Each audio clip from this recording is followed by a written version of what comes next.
Wow, this is such a nice place and it's so huge. Of course, it has to be huge.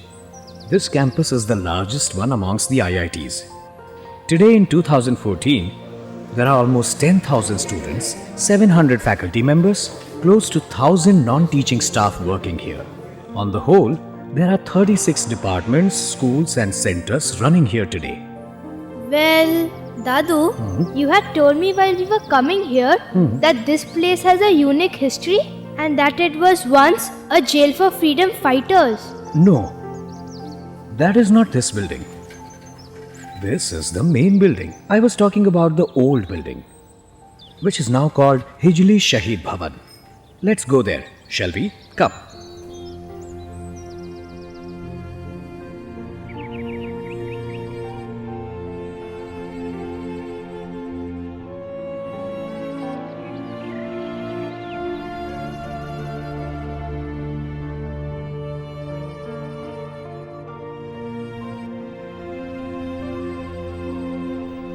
This is the building, which was once a jail, or rather a detention camp. This one? But this does not look old at all and not even like a jail. It's only natural. You know why?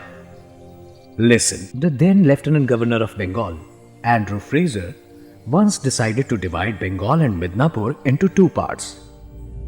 He sent the proposal of this plan to the Viceroy at that time, Lord Curzon. So Midnapur district was to be divided into two parts, Midnapur and Hijli respectively. So around the year 1913, they bought a huge chunk of dense forest land called Sonamukhi Mauza right here next to Kharagpur and started the construction of this building. But the plan was never executed. And why was that? Firstly, a lot of people from different stratas of society protested the execution of this plan. And secondly, because the government fell short of funds to carry out this plan. Another important factor was shortage of drinking water. In 1921, the proposal of dividing the district was finally scrapped. Meanwhile, the entire country was witnessing an upheaval of freedom struggle. In 1927, Dinesh Gupta formed a branch of Bengal volunteers in Midnapur. And there were some other strong revolutionary organizations like Jugantar and Anushilan Samiti. And on the path of non-violence, the Congress was also at its peak of revolutionary spirits. How is all this connected to this building? How did this place become a detention camp? For that, you need to know about the Indian history of 1930s. Do you?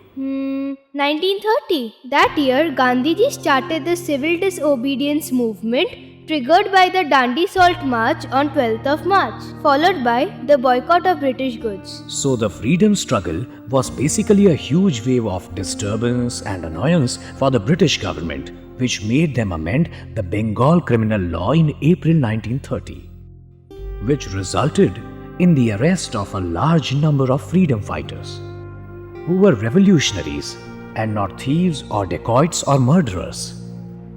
To house all these people, 3 detention camps were opened.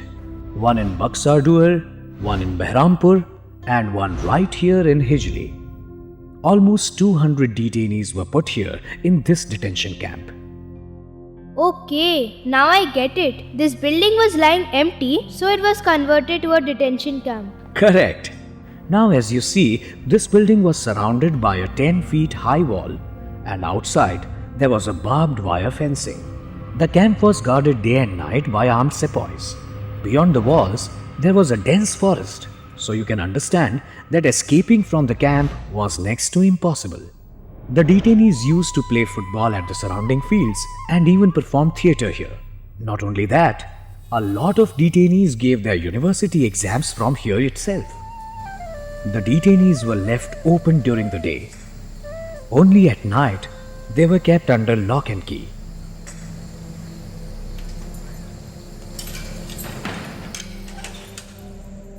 You had said that even female inmates used to stay here? Not here. Outside this compound, there was a special jail for women. Let's go there. You know, almost all the female revolutionaries that we know of have spent time at this place at some point in their lives. But the women's jail was quite different from the men's jail. But this place seems much smaller and more suffocating than the men's jail. What you see here is what has become of this place in all these years. At one point, this area was much more open and spacious, just like the men's jail. You know, various women detainees have written about how they would try and make their listless detainee lives interesting by the sheer force of willpower. Were there no hardships faced by these people? Not exactly. This place was infested with snakes and scorpions and life-taking malaria mosquitoes. A lot of women detainees suffered direly at the hands of malaria. Thanks to the nursing of enterprising women like Indumati Sinha and Leela Nag, they used to get well soon. They would take turns in cooking for everybody.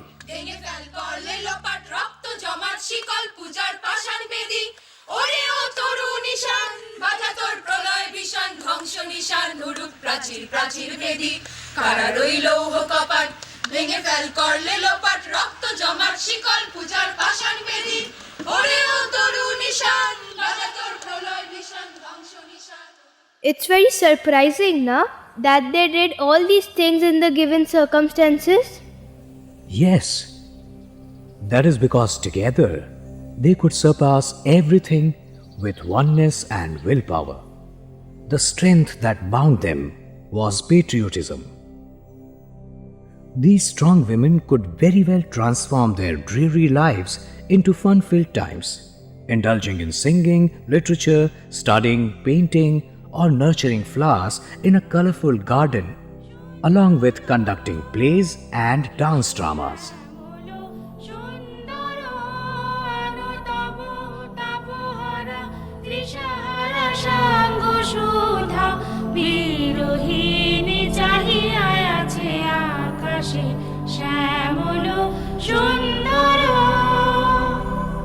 I actually feel like staying here with these women and getting to kill one or two tyrant Britishers. Where will you get Britishers now?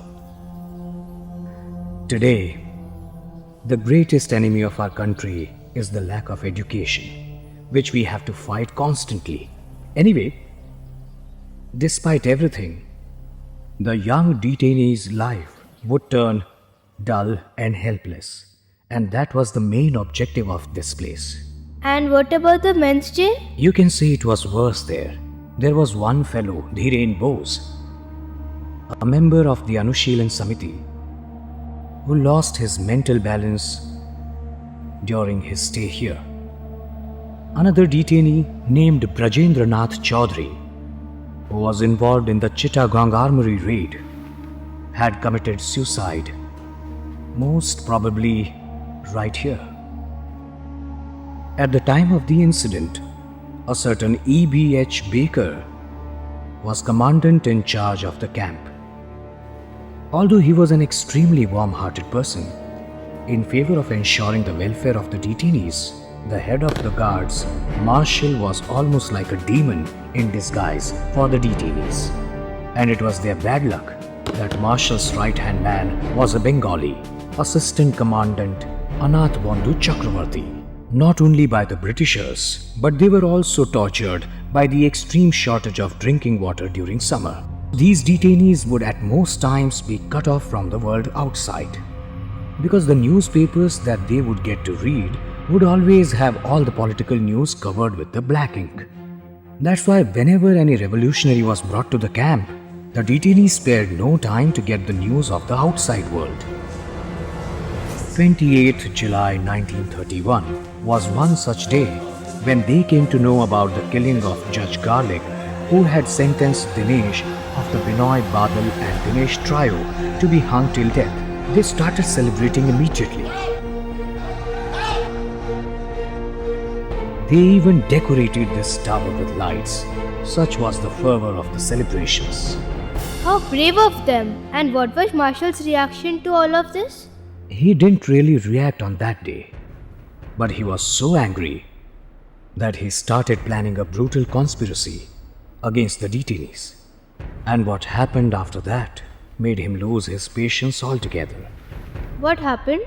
On the 15th of September, 3 revolutionaries, Nalini Das, Phoni Das and Chintamani Das, escaped the campgrounds, as a result of which the Britishers were very irritated and annoyed.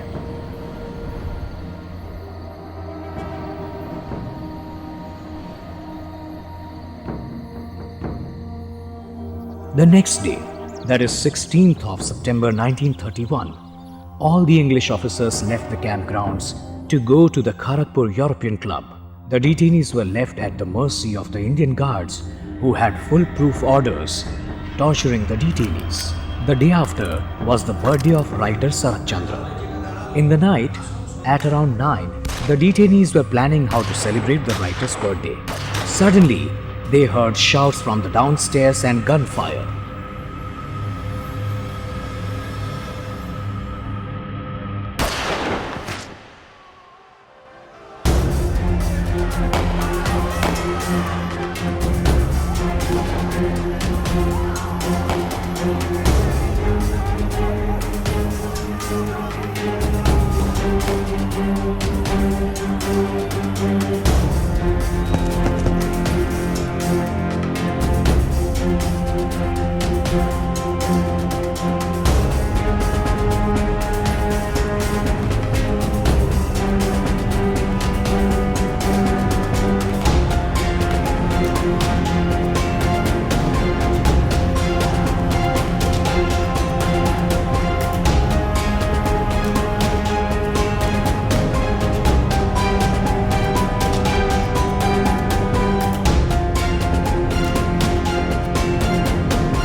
Then what happened? Two revolutionaries, Santosh Kumar Mitra and Tarkeshwar Sengupta, died on the spot. A lot of people were hit with bullets, injuring them. In all, around 30 people were injured, who were taken to the Kharagpur Railway Hospital. The British officials had all intentions of concealing the incident, but the detainees did not let that happen. They started a hunger strike and sat around the bodies of the martyrs, refusing to hand them over to anybody but the near and dear ones of the deceased or to a national leader. I don't think the Britishers accepted this demand. But how did the detainees spread the news outside? Fortunately, the very next day, the mother of two detainees, Kalibilas and Shrimanto Bhattacharya, went there to visit her sons. It was through her that the detainees sent the written description of the incident to Kolkata. She handed over this written note to Anand Bazar Patrika, which in turn wasted no time in publishing the news in a special evening edition. Overnight, this news spread like wildfire through the city of Kolkata, and in turn, the rest of the country. People were fuming against the Britishers when they heard the news. And what happened in Hijli after that? The next day, Subhash Chandra Bose himself came to Hijli along with Jatindra Mohan Sengupta and Ripendra Banerjee to claim the dead bodies of Santosh Kumar Mitra and Tarkeshwar Sengupta from the detainees.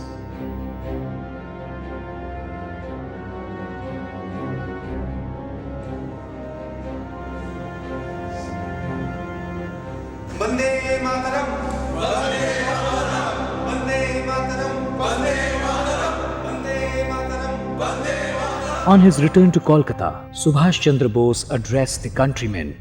I have returned from Kharagpur with unspeakable pain.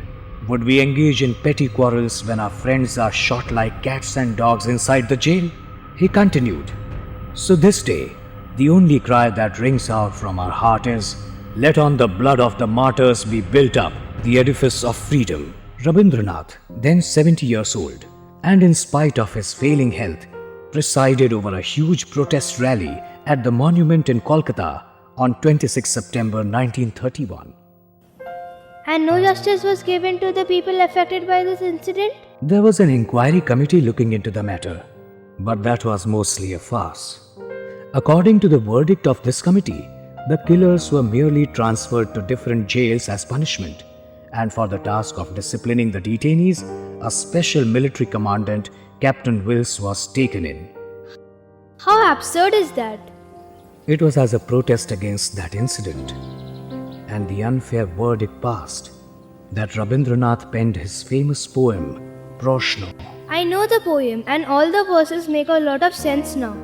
How is that? For example, this line, আমি যে দেখেছি গোপন হিংসা কপট রাত্রি ছায়ে হেরেছে নিঃসহায় আমি যে দেখেছি প্রতিকারহীন শক্তের অপরাধে বিচারের বাণী নীরবে নিভৃতে কাঁদে For sure, this is about the unfairness of this incident. You're right, I must say. I don't think the detainees suffered this whole incident without reacting. Not at all. The person who was responsible for the killings and the inquiry commission paid dearly for it. Who was it? Marshall? No, the district magistrate Douglas. What happened to him? On 30th April 1932, two second-year students of Midnapur College, Pradyot Bhattacharya and Prabhanshu Shekhar Pal, took revenge by shooting Douglas to death. You had said that even Gandhiji had visited this place? That was after 6 whole years of the shooting incident. Gandhiji visited Hijli on the 17th November 1937. After that, the women's jail was closed down that year. And in 1938, the Hijli detention camp was closed down too. And then this became the IIT building. Not so fast. The time had not come for that yet. The detention camp was opened again in 1940.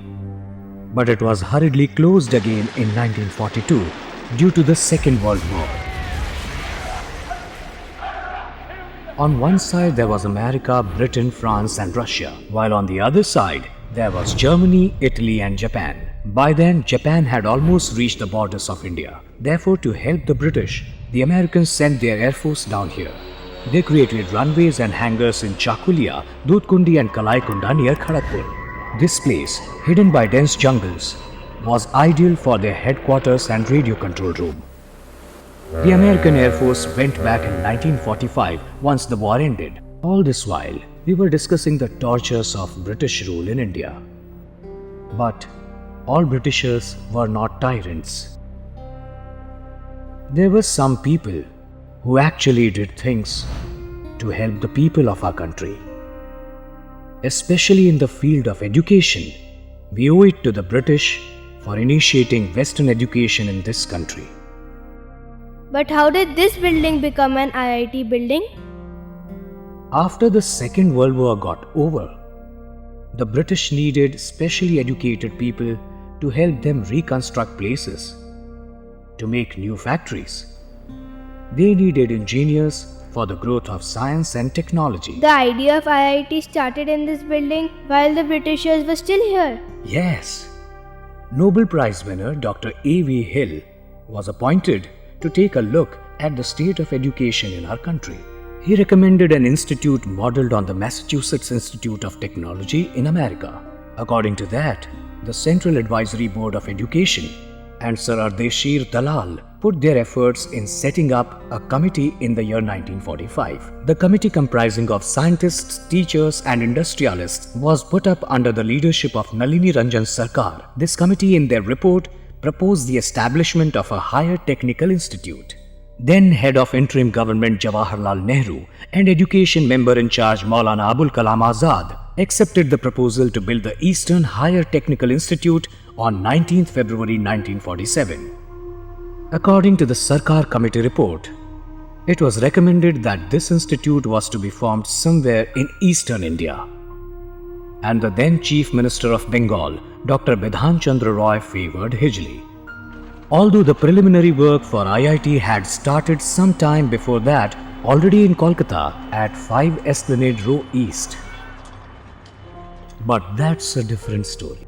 We were discussing the story of this building. What Subhash Chandra had said actually came true. What came true, Dadu? As he said, On the blood of the martyrs, we built up the edifice of freedom. And this is the place where we heralded a new beginning. The first ever Indian Institute of Technology was started over here. What was the date? Which date? The start of IIT in this building? Oh, yes. It was on the 18th August 1951. The then Central Education Minister Maulana Abul Kalam Azad inaugurated this on a special occasion along with the then Governor of West Bengal Kailash Nath Kadzu, Chief Minister Dr. Bidhan Chandra Roy, and the first Director Professor Gyan Chandra Ghosh. Afterwards, IIT expanded massively. Later on in 1990, part of this building was transformed into the Nehru Museum of Science and Technology. It is so interesting. It's unique indeed, the history of this building. It was constructed as the headquarters of the Hijli district, but was never used for that purpose. Then, it was used to keep the under trial detainee revolutionaries, only to witness to an extreme incident of torture by the Britishers on the Indians who bled on the soil of this building. The American Air Force from so far away made this their base. And lastly, the establishment of IIT.